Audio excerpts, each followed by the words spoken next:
Hello friends, welcome to inhale CO3। तो कोल के बाद अगर हम सेकंड जो मेजर सोर्स ऑफ एनर्जी है पूरे इंडिया भर में, अगर उसकी बात करें तो वो है पेट्रोलियम। पेट्रोलियम जो कि एक फॉसिल फ्यूल है, जिसको हम ऑयल भी बोलते हैं या जिसको हम क्रूड ऑयल यानी कि कच्चा तेल भी बोलते हैं। ये बेसिकली एक ऐसा ऑयल है जो कि हमें रॉक्स में से मिलता है।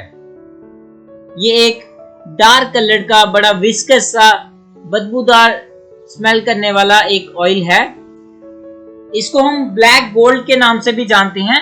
Why it is called as black gold? It is called as black gold because of its high commercial value. इसकी commercial value बहुत ज्यादा है और it is used as a raw material in many industries. तो काफी सारी industries में काफी सारे प्रोडक्ट्स की मैन्युफैक्चरिंग के लिए इसका हम इस्तेमाल करते हैं। That is why it is called as black gold. तो अब वर्ड अगर मैं पेट्रोलियम की बात करूं तो मेरा जो पेट्रोलियम वर्ड है that is made up of two words. One is your petra and second is your oleum. Petra stands for rock and oleum stands for oil. तो कहने का मतलब है कि पेट्रोलियम जो है वो बेसिकली क्या है, वो ऑयल है which is trapped in the rocks. जब रॉक्स में से हमें ऑयल मिलता है that is called as petroleum. तो जो हमारा पेट्रोलियम है, जिसको मैं क्रूड ऑयल भी बोलता हूँ और it is also called as crude oil petroleum, ये बेसिकली क्या है, ये बेसिकली एक मिक्सचर है, एक कॉम्प्लेक्स मिक्सचर है। किसका? हाइड्रोकार्बन्स का, विच कंटेन्स, जिसमें हमारे सॉलिड हाइड्रोकार्बन्स आते हैं, लिक्विड हाइड्रोकार्बन्स आते हैं एंड गैसेस हाइड्रोकार्बन्स आते हैं। अब hydrocarbons, what do you mean by hydrocarbons? Hydrocarbon यानी कि वो कंपाउंड्स जिसमें सिर्फ हाइड्रोजन और कार्बन एटम्स होते हैं, that is called as hydrogen. Example के तौर पे अगर मैं बात करूं, मेरा गैसेस हाइड्रोकार्बन यानी कि मीथेन, दैट इज CH4। तो CH4 बेसिकली क्या है, ये कंपाउंड है। ये किसका कंपाउंड है? हाइड्रोजन और कार्बन एटम्स का। और क्रूड ऑयल पेट्रोलियम की अगर मैंने आपको जैसे बताया कि ये क्या है, ये कॉम्प्लेक्स मिक्सचर है जिसमें मेरे क्या होते हैं, solid hydrocarbon, liquid and gases hydrocarbon. साथ ही साथ ये मिक्स होते हैं किसके साथ, इसमें कुछ इम्प्योरिटीज होती हैं, जैसे इसमें साल्ट होते हैं, कुछ अर्थ पार्टिकल्स होते हैं।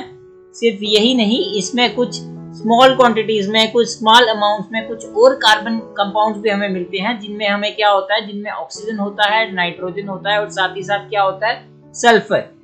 तो अब बात करें अगर हम पेट्रोलियम की फॉर्मेशन की, कि पेट्रोलियम किस तरह से बना था, तो आज से मिलियंस ऑफ इयर्स अगो, आज से लाखों करोड़ों साल पहले, जो ऑर्गेनिज्म समुद्र में प्लांट्स और एनिमल्स जो रहते थे, तो जब उनकी डेथ हो गई, तो डेथ होने के बाद they were settled at the bottom of the sea and they were covered with millions and millions of tons of sediments. तो उसके ऊपर डिपॉजिट हो गए काफी सारे सेडिमेंट्स।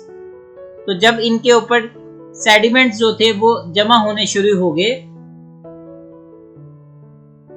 तो जब इनके ऊपर सेडिमेंट्स जमा होना शुरू हो गए, सेडिमेंट्स बेसिकली क्या है, they are your sand and clay.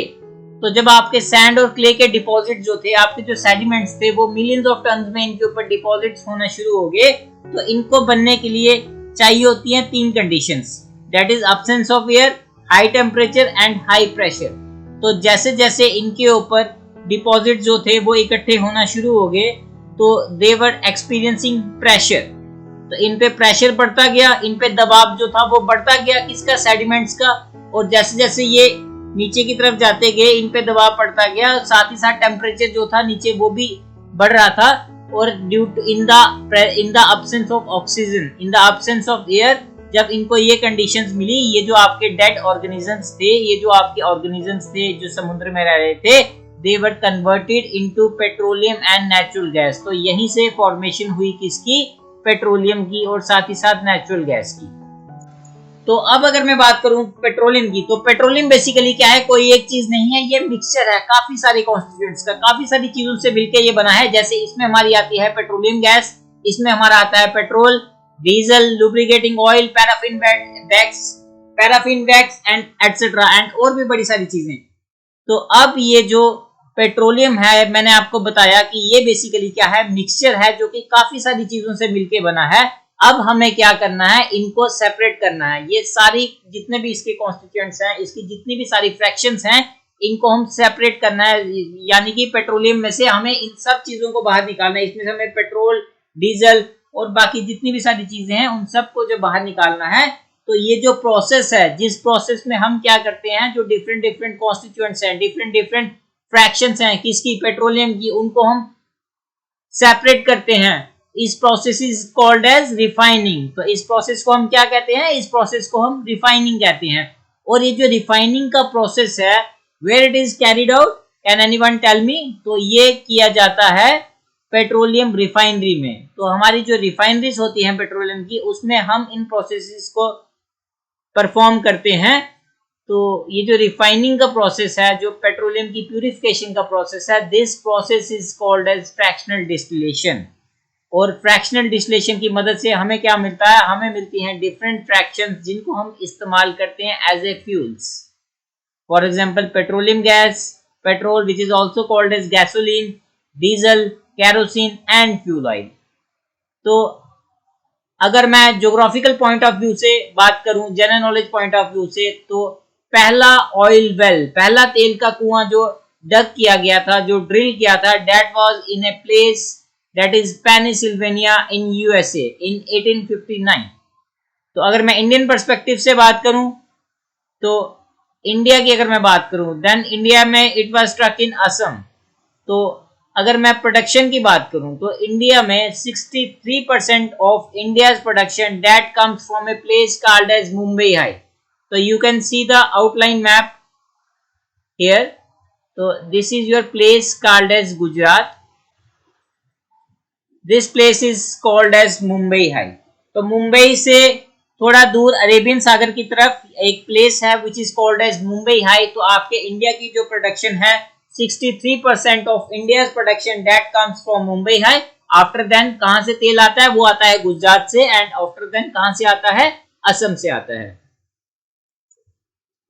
तो मैंने आपको बताया फ्रैक्शनल डिस्टिलेशन का। तो फ्रैक्शनल डिस्टिलेशन जो है वो एक ऐसा प्रोसेस है जिससे हम पेट्रोलियम की रिफाइनिंग करते हैं, पेट्रोलियम को प्यूरिफाई करते हैं इनटू डिफरेंट कॉन्सेंट्रेशन। तो क्या है ये फ्रैक्शनल डिस्टिलेशन का प्रोसेस? तो डिस्टिलेशन की अगर मैं बात करूं, तो कोई भी ऐसा प्रोसेस जिसमें हम सिलेक्टिव बॉइलिंग करते हैं और साथ ही साथ उसके बाद क्या करते हैं? कंडेंसेशन करते हैं किसी भी कंपोनेंट की लिक्विड मिक्सचर में, तो that is called as distillation. कहने का मतलब है कि अगर मैं पहले क्या करता हूं? बॉइलिंग करता हूं, किसी लिक्विड को वेपर की फॉर्म में लाता हूं और उसके बाद उसको कंडेंस करके दोबारा लिक्विड की फॉर्म में लाता है, that is called as distillation. तो यहाँ पे हमने जो प्रोसेस इस्तेमाल करना है पेट्रोलियम की रिफाइनिंग के लिए, that is called as fractional distillation. तो वो लिक्विड्स जिनका सिमिलर बॉइलिंग पॉइंट्स है, जिनका बॉइलिंग पॉइंट में जो टेम्परेचर डिफरेंस है that is very very less, उनके लिए हम इस्तेमाल करते हैं process which is called as fractional distillation. तो बॉइलिंग पॉइंट की अगर मैं बात करूं, तो बॉइलिंग पॉइंट क्या है? It is a temperature at which your liquid changes to vapours. तो एक ऐसा टेम्परेचर जिसमें आपका लिक्विड जो है वो वेपर फॉर्म में आ जाता है, that is called as boiling point. Example के तौर पे अगर मैं बात करूं किसी लिक्विड की जिसका बॉइलिंग पॉइंट है दैट इज 99 डिग्री सेल्सियस, तो जब मैं इसको हीट करके 99 डिग्री सेल्सियस पे टेम्परेचर पे लाऊंगा, तो ये जितना भी लिक्विड होगा वो आपका कन्वर्ट हो जाएगा किसमें? वेपर फॉर्म में, वो स्टीम फॉर्म में आ जाएगा। This is called as the boiling point.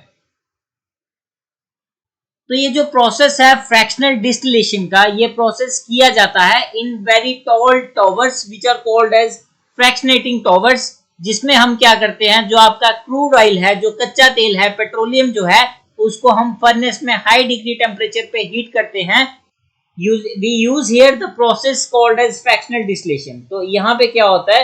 यहाँ पे जो इसकी डिफरेंट सेक्शंस होती हैं पेट्रोलियम की जिनसे ये मिलके बना होता है, तो यहाँ पे बेसिकली क्या फंडा होता है कि जो लाइटेस्ट प्रोडक्ट्स होते हैं, वो प्रोडक्ट्स जिनका बॉइलिंग पॉइंट जो होता है वो कम होता है, they exit from the top of this fractionating tower. तो वो कहां से निकलेंगे? वो ऊपर से आएंगे। those products which are the lightest and which are having the lowest boiling point, and those which are having the highest boiling point they settle at the bottom। वो बॉटम से एग्जिट होते हैं। तो अगर मैं बात करूं इसके कॉन्स्टिट्यूएंट्स की, तो पेट्रोलियम के जो डिफरेंट कॉन्स्टिट्यूएंट्स हैं जिनसे ये मिलके बना होता है और जिनको हम सेपरेट करते हैं in fractional distillation by the method of fractional distillation which is carried out in tall fractionating towers. तो इसमें पहला जो हमारा कॉन्स्टिट्यूएंट आता है that is called as petroleum gas. तो पेट्रोलियम गैस जो है ये एक ऐसा कॉन्स्टिट्यूएंट है जो कि हमने पेट्रोलियम में से डिराइव किया है और इसका इस्तेमाल करते हैं हम कहाँ पे? अपने होम्स में, घरों में इंडस्ट्रीज में इसका इस्तेमाल करते हैं in the form of you have listened about the LPG. You have listened about the LPG, that is LPG stands for liquefied petroleum gas। तो जब आप पेट्रोलियम गैस को अंडर हाई प्रेशर कन्वर्ट करते हैं लिक्विड में तो you got what is called as LPG। आपके घरों में जो सिलेंडर्स आते हैं, जैसे आपके HP के सिलेंडर आते हैं, आपके इंडेन के सिलेंडर आते हैं, what are that? Those cylinders, their cylinders are called as LPG cylinders। After then the next product is petrol, which is called as gasoline। तो it is used as a fuel in light motor vehicles. आपकी जो light motor vehicles हैं, जैसे आपकी bikes हैं, scooties हैं, cars हैं, इनमें किसका इस्तेमाल करते हैं? इसमें इस्तेमाल करते हैं हम पेट्रोल का। Petrol is also used as solvent. इसको हम सॉल्वेंट के तौर पे इस्तेमाल करते हैं कहाँ पे? In dry cleaning. अब अगर हम बात करें कैरोसिन की, तो कैरोसिन का हम कहाँ इस्तेमाल करते हैं? कैरोसिन यानी मिट्टी का तेल जिसको हम बोलते हैं, ये बेसिकली हम इसका इस्तेमाल करते हैं आपके जो प्रेशर स्टोव्स होते हैं जिसमें हम खाना बनाते हैं, जो आपके लैंटर्न्स होते हैं, लैंप्स होते हैं, उसमें इनका इस्तेमाल करते हैं। जो आपके जेट एयरक्राफ्ट्स होते हैं which are the aviation industries, तो वहां पे हम इनका इस्तेमाल करते हैं as a fuel. Next to year diesel. Diesel is used in heavy motor vehicles. आपके हैवी मोटर व्हीकल जिसमें आपकी बसेज आती हैं, ट्रक्स आते हैं, तो इसमें किसका इस्तेमाल करते हैं? इसमें हम इस्तेमाल करते हैं डीजल का, which is also a constituent of petroleum. साथ ही साथ हम डीजल को यूज करते हैं in generators. Next is your fuel oil. Fuel oil का हम किस पे इस्तेमाल करते हैं? फ्यूल ऑयल का हम इस्तेमाल करते हैं आपकी शिप्स में। Lubricating oil. आपकी कोई भी अगर आपके घरों में या इंडस्ट्रीज में कोई भी जो मशीन्स होती हैं उनको जरूरत पड़ती है लुब्रिकेशन की। आपको उन्हें लुब्रिकेट करना पड़ता है ताकि वो जो है प्रॉपरली फंक्शन कर सके।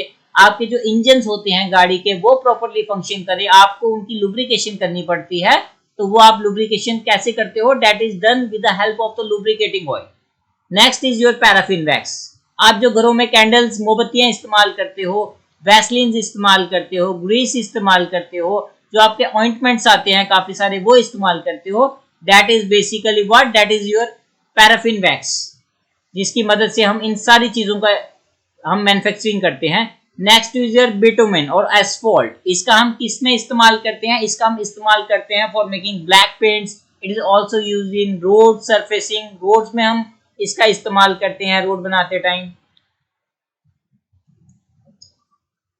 Now we will discuss in detail about the petroleum gas which is also called as LPG, that is liquefied petroleum gas. तो अगर मैं पेट्रोलियम गैस की बात करूं, it is a mixture of 3 hydrocarbons. Hydrocarbons already told you that what is that? It is a mixture of, it is A compound of just carbon and hydrogen. तो वो ऐसे compound जिनमें आपका carbon होता है एंड हाइड्रोजन होता है, that is called a hydrocarbon. Example के तौर पे अगर मैं पेट्रोलियम गैस की बात करूं तो किसका मिक्सचर है? ये मिक्सचर है आपके 3 हाइड्रोकार्बन्स का। One is your butane, other is propane and ethane. So if I talk about the butane, what is butane? Butane is C4H10. This is butane. What is this? It is a compound of carbon and hydrogen.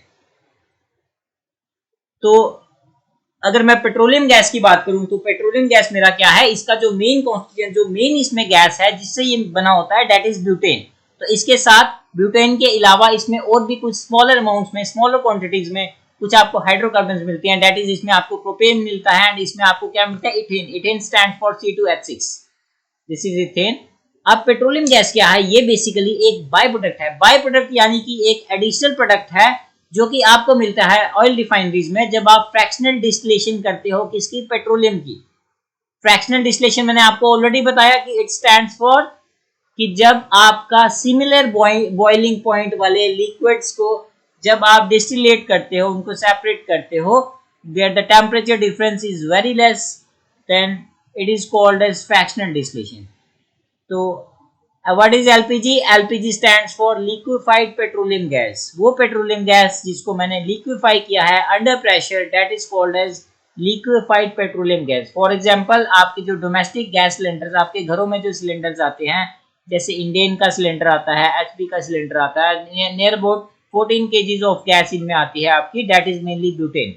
अब ये जो आपकी petroleum gas जो कि LPG है, ये basically अपनी natural state में it is a odourless gas, it has no odour, it has no smell, इसमें कोई स्मेल नहीं होती, ये एक ऑर्डरलेस गैस है, but it is very dangerous, it is very explosive, ये बड़े जल्दी एयर के साथ मिक्सचर बना के एक्सप्लोजन करती है और कोई भी मिसहैपनिंग किसी के घर में हो सकती है। तो अगर कभी किसी के घर में कोई गैस सिलेंडर में से गैस लीक हो जाए तो अगर उसको पता ही ना चले तो इट इज वेरी डेंजरस। इसलिए क्या किया जाता है, इसलिए इंडस्ट्रीज में एक वेरी स्ट्रॉन्ग स्मेलिंग सब्सटेंस, एक ऐसी सब्सटेंस जिसकी काफी ज्यादा स्ट्रॉन्ग स्मेल होती है, which is called as ethyl मर्सेप्टेन।